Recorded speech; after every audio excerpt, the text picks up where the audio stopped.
Welcome to the Banker Lamp. Please enjoy the video. You start by preparing clean inputs.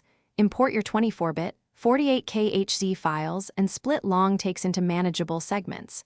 Next, identify and label the dominant noise, hum, hiss, clicks, or background speech so the AI can target it precisely. Once labeled, run a quick spectral analysis pass to expose frequency bands and transient locations. This gives the model a map.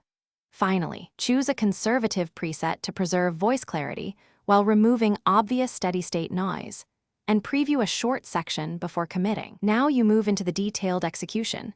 Pick the AI model that matches your noise: spectral for tonal hum, neural for complex backgrounds, hybrid for mixed problems. Make incremental strength changes. Raise by 10% then preview to avoid artifacts. Use multi-band sliders to tame low rumbles without dulling mids where speech lives, and apply transient preservation to protect consonants.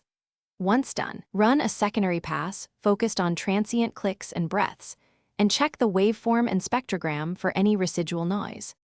Finish by doing a careful A/B comparison between the processed and original audio at the phrase level to ensure naturalness. Make small corrective EQ moves, boost presence around 25K HZ, and apply gentle compression to even dynamics. Export with appropriate settings and add dither if reducing bit depth. If you hear metallic artifacts, back off AI strength, enable artifact suppression, or run a very light spectral repair on problem bands. These steps usually resolve overprocessing without sacrificing clarity. Thanks for watching. If this was helpful, leave a like and consider subscribing. See you next time.